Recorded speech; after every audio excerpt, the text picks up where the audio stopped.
സപ്ലൈകോയുടെ സാമ്പത്തിക പ്രതിസന്ധിയുമായി ബന്ധപ്പെട്ട വിഷയം സഭ നിർത്തിവെച്ച് ചർച്ച ചെയ്യണം എന്നുള്ള ആവശ്യവുമായി അടിയന്തര പ്രമേയത്തിന് ഷാഫി പറമ്പിൽ അനുമതി ചോദിച്ചെങ്കിലും സ്പീക്കർ അനുമതി നിഷേധിക്കുകയായിരുന്നു. അടിയന്തര പ്രമേയത്തിന് നോട്ടീസ് നൽകുന്നത് തങ്ങളുടെ കൈയക്ഷരം നന്നാക്കാനില്ല എന്നുള്ളത് മനസ്സിലാക്കണമെന്ന് പറഞ്ഞുകൊണ്ടാണ് ഷാഫി തുടങ്ങിയത്. പിന്നീട് ഇടതുപക്ഷത്തെ അടിച്ചിരുത്തുകയായിരുന്നു ഷാഫി പറമ്പിൽ. അദ്ദേഹത്തിന്റെ ആ പ്രസംഗം കേൾക്കാം. 13 നിത്യോപയോഗ സാധനങ്ങൾ ഇല്ലെന്ന് ബഹുമാനപ്പെട്ട പ്രതിപക്ഷ നേതാവ് ഇവിടെ സൂചിപ്പിക്കുകയുണ്ടായി. അത് തെറ്റായ സ്റ്റേറ്റ്മെന്റ് ആണ്. പ്രതിപക്ഷ നേതാവ് കൂടി വരികയാണെങ്കിൽ സഭ പിരിഞ്ഞതിന് ശേഷം ഞാൻ അവിടെ പോകാൻ തയ്യാറാണ്. പിറ്റേ ദിവസം എല്ലാ മാധ്യമങ്ങളും പറഞ്ഞു മന്ത്രി വെല്ലുവിളിക്കുന്നു, പ്രതിപക്ഷ നേതാവ് അത് ഏറ്റെടുക്കുന്നു. ഇപ്പൊ അങ്ങ് ഇവിടെ എഴുന്നേറ്റെന്ന് പറഞ്ഞു ഈ പറയുന്ന അത്യാവശ്യ സാധനങ്ങൾ ഔട്ട്ലെറ്റുകളിൽ ഇല്ല എന്നുള്ള യാഥാർത്ഥ്യം ഈ സഭയിൽ അങ്ങ് എഴുന്നേറ്റ് നിന്ന് സമ്മതിക്കേണ്ടി വരുന്നുണ്ടെങ്കിൽ ഒരു കാര്യം ഞങ്ങൾ പറയുന്നു, ഞങ്ങൾ ഇവിടെ വന്ന് ഇത്തരം കാര്യങ്ങൾ ഉന്നയിക്കുന്നത് എന്തെങ്കിലും പറയുമ്പോഴുള്ള സുഖത്തിനോ ഞങ്ങൾ ഇത്തരം കാര്യങ്ങൾ എഴുതി തരുന്നത് ഞങ്ങളുടെ കൈയക്ഷരം നന്നാവാനോ അല്ല, നാട്ടിലെ ജനങ്ങൾക്ക് വേണ്ടിയാണ് എന്നുള്ളത് അങ്ങ് ചുരുങ്ങിയ പക്ഷം മനസ്സിലാക്കണമെന്ന് ഞാൻ ആദ്യമായിട്ട് അഭ്യർത്ഥിക്കാൻ ആഗ്രഹിക്കുകയാണ്. സാർ, അങ്ങാണ് ഇപ്പൊ എഴുന്നേറ്റെന്ന് പറഞ്ഞത് ഈ ഔട്ട്ലെറ്റുകളിൽ ഈ സാധനം ലഭ്യമല്ല എന്നുള്ളത്. അത്യാവശ്യമായിട്ട് ഉപയോഗിക്കുന്ന സാധനങ്ങൾ ലഭ്യമല്ല എന്ന് ഒരു മന്ത്രി തന്നെ ഇവിടെ പറയുമ്പോൾ ഞങ്ങൾ ആരും കുത്തകകൾക്ക് വേണ്ടി സപ്ലൈകോയെ തകർക്കാൻ നിൽക്കുന്നവരല്ല, ഞങ്ങൾ ആരും ആ ജീവനാടി അറ്റുപോവാൻ ആഗ്രഹിക്കുന്നവരല്ല. അങ്ങനെ ആഗ്രഹിക്കുന്ന ചിലരുണ്ട് എന്ന് അങ്ങ് പറഞ്ഞിട്ടുണ്ടെങ്കിൽ അത് ഞങ്ങളെ നോക്കിയല്ല, അങ്ങേക്ക് പരിമിതികൾ ഉണ്ടാവാം, ആ മുൻനിരയിൽ നോക്കി നിൽക്കുന്ന ആളുകളെ തന്നെയാണ് എന്നുള്ളത് കേരളത്തിലെ ജനങ്ങൾക്ക് മനസ്സിലായിട്ടുണ്ട്. സാർ, ഒരു കാര്യം അങ്ങ് നിയമസഭയിൽ ഇന്ന് പറഞ്ഞു, ഡോക്ടർ MK മുനീർ ഇവിടെ ഒരു ചോദ്യമായിട്ട് ഉന്നയിച്ചപ്പോൾ അങ്ങ് പറഞ്ഞ മറുപടിയുണ്ട്, സംസ്ഥാനത്ത് സപ്ലൈകോയുടെ ഔട്ട്ലെറ്റുകളിൽ മതിയായ സാധനങ്ങൾ ലഭ്യമല്ല എന്നത് സർക്കാരിന്റെ ശ്രദ്ധയിൽപ്പെട്ടിട്ടുണ്ടോ? അങ്ങ് രേഖാമൂലം പറയും സാർ, സംസ്ഥാനത്ത് ഇത്തരം ഔട്ട്ലെറ്റുകളിൽ സബ്സിഡി സാധനങ്ങളുടെ ലഭ്യതയിൽ കുറവ് വന്നിട്ടുണ്ട്. അങ്ങ് രേഖാമൂലം ഇവിടെ വന്നിട്ട് പറയുകയാണ്, ഞങ്ങൾ ആരും പറയുന്നതല്ല. അപ്പൊ ഇത് ലഭ്യമല്ലാത്തതിന്റെയും ഇത് കുറവ് വരുന്നതിന്റെയും ഒക്കെ ആയിട്ടുള്ള സാഹചര്യം ഇവിടെ സൃഷ്ടിക്കുന്നത് കുത്തകകളാണോ? ഇവർക്ക് വേണ്ട പണം കൊടുക്കാതിരിക്കുന്നത് പ്രതിപക്ഷമാണോ? നിങ്ങൾക്ക് വേണ്ട സപ്പോർട്ട് തരാതിരിക്കുന്നതിന് ഉത്തരവാദികൾ ഞങ്ങൾ ആരെങ്കിലും ആണോ? ഞങ്ങളൊരു ജനകീയ പ്രശ്നം ഉന്നയിക്കുമ്പോൾ അതിന്റെ ആത്മാർത്ഥത CPIയുടെ സംസ്ഥാന കൗൺസിലിൽ ഇരിക്കുന്ന അങ്ങയുടെ പ്രിയപ്പെട്ട പത്നിക്ക് പോലും മനസ്സിലായിട്ട് അങ്ങ് അത് അംഗീകരിക്കുന്നില്ല എന്നുള്ളത് ഖേദകരമാണ്. സാർ, ഇവിടെ ചില വാർത്തകൾ വന്നു, ബജറ്റിൽ തുക അനുവദിച്ചില്ല, മുഖ്യമന്ത്രിക്ക് ഭക്ഷ്യമന്ത്രി GR അനിലിന്റെ ഭാര്യ ലതാദേവിയുടെ രൂക്ഷ വിമർശനം. അങ്ങയുടെ ഭാര്യ എന്നുള്ളതല്ല അവരുടെ പദവി. CPI സംസ്ഥാന കൗൺസിലാണ് ഈ രൂക്ഷ വിമർശനം ഉയരുന്നത്. സംസ്ഥാന കൗൺസിൽ അംഗമാണ് അത് പരിഹസിച്ചു എന്ന് പറയുന്നത്. സാർ, വാർത്തകൾ വന്നതാണ്, ഞാൻ പറയുന്നില്ല, വാർത്തകൾ വന്നതാണ്.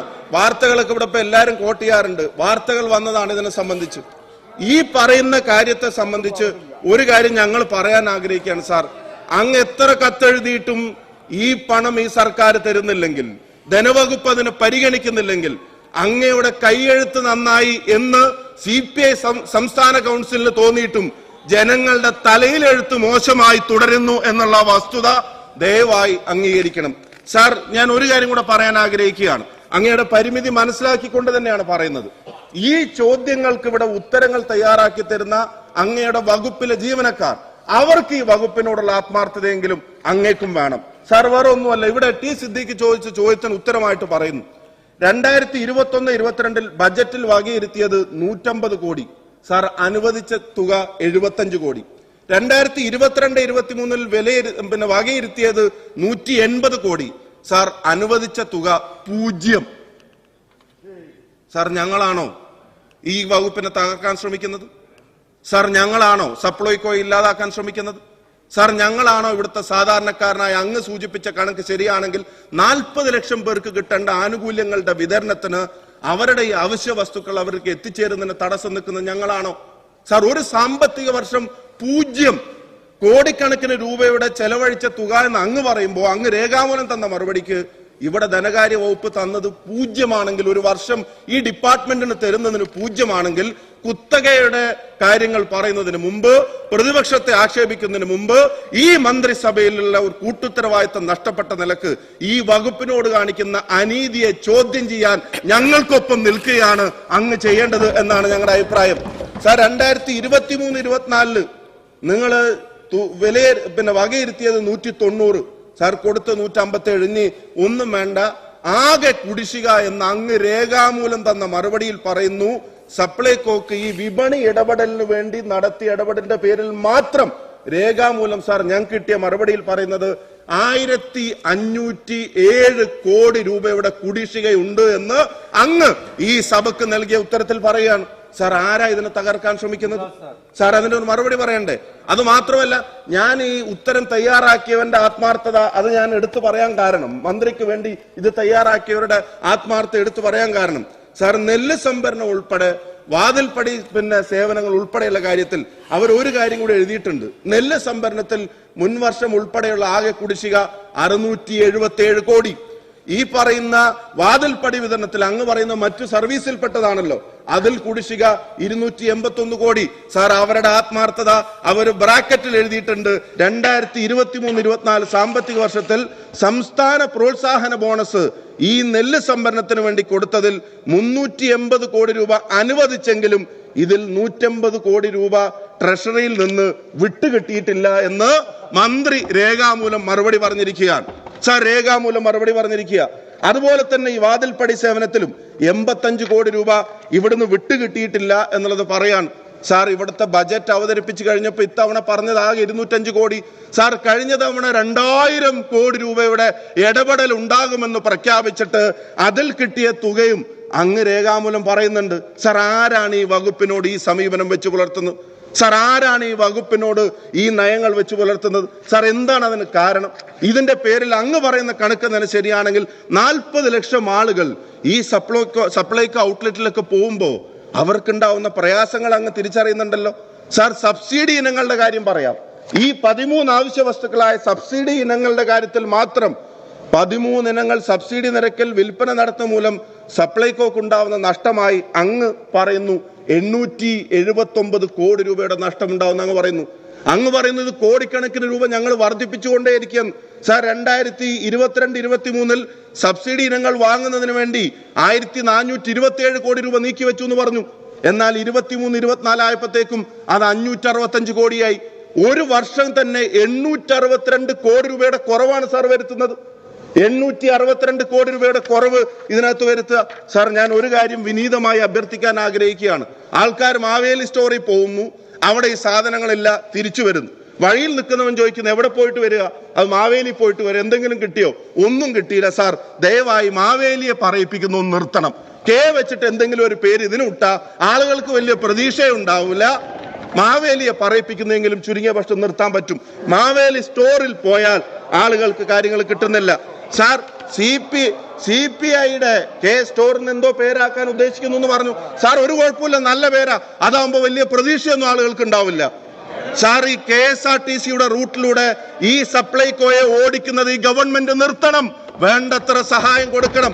ബഹുമാന്യരായ CPI അംഗങ്ങൾ ഒരു മാനസിക പിന്തുണയെങ്കിലും തരണം. നിങ്ങളുടെ ഒരു മന്ത്രിയെയും വകുപ്പിനെയും ഇങ്ങനെ അവഹേളിച്ചുകൊണ്ടിരിക്കുമ്പോൾ അതിനുവേണ്ടി ഞങ്ങൾ പറയുമ്പോൾ അതിനൊന്ന് നിലനിർത്താൻ വേണ്ടി ഞങ്ങൾ ശ്രമിക്കുമ്പോൾ അതിൽ വകുപ്പിന് ആത്മാർത്ഥതയുണ്ടാവും. കാരണം ഇത്രയും വിശദമായ ഉത്തരങ്ങൾ ബ്രാക്കറ്റിൽ എഴുതിയിട്ട് അനുവദിച്ചത് പോലും തന്നില്ല എന്ന് ബ്രാക്കറ്റിൽ എഴുതി തരണമെങ്കിൽ അവർക്കിത് നിലനിൽക്കണമെന്ന് ആഗ്രഹിക്കുന്ന ആരെങ്കിലുമൊക്കെ അതിൻ്റെ ഉള്ളിലുണ്ടാവും. അതിനൊരു സപ്പോർട്ട് കൊടുക്കില്ലേ നമ്മുടെ ഉത്തരവാദിത്വം? സാർ CPI സംസ്ഥാന കൗൺസിൽ തന്നെ ഉയർന്നു എന്ന് പറയുന്ന വിമർശനങ്ങൾ, അവിടെ ദൂർത്തിന് കുറവില്ല.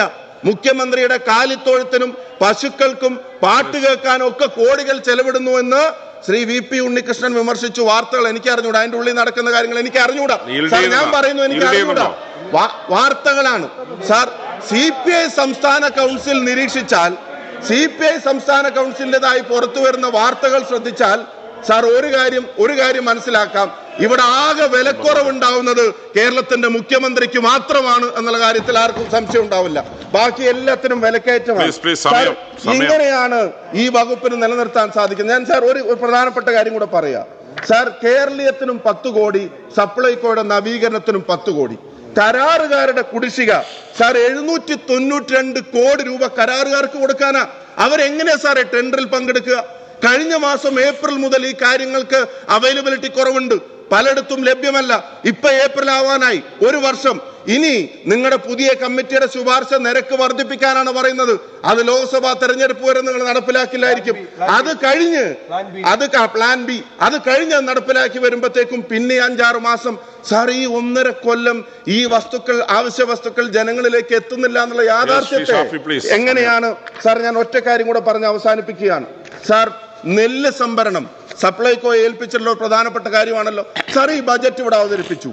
ഈ നെല്ല് സംഭരണത്തിന് വേണ്ടി 1 രൂപ അധികം വെക്കുന്നു എന്ന് പറയാൻ ഈ ഗവൺമെന്റ് തയ്യാറായിട്ടുണ്ടോ? സാർ, ആ സംഭരിക്കുന്ന നെല്ലിന്റെ പണം ഈ PRS റെസീറ്റുകൾ വഴി അവരുടെ മേലെ ഒരു കടബാധ്യത പോലെ നിന്നിട്ട് അത് ഗവൺമെന്റ് അടക്കാൻ വൈകുമ്പോ അതിന്റെ സിവിൽ സ്കോറിൽ വരുന്ന കുറവ് വരെ തന്റെ തലയിൽ വരാൻ ഈ കേരളത്തിലെ കർഷകർ നിങ്ങളോട് എന്ത് അപരാധമാണ് സാർ ചെയ്തിട്ടുള്ളത്?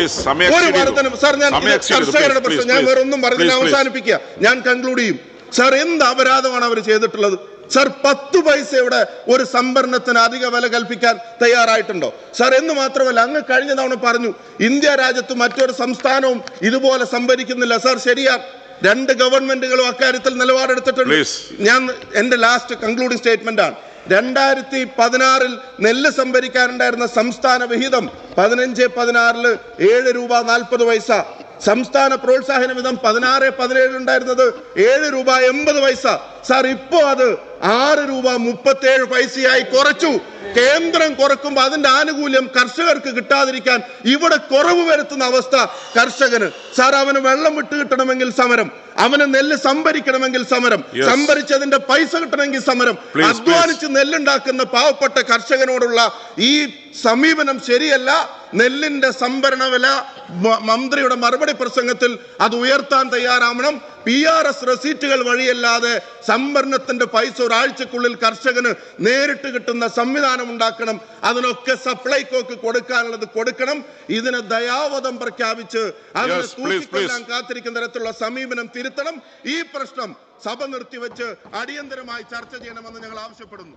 ബഹുമാനപ്പെട്ട മിനിസ്റ്റർ.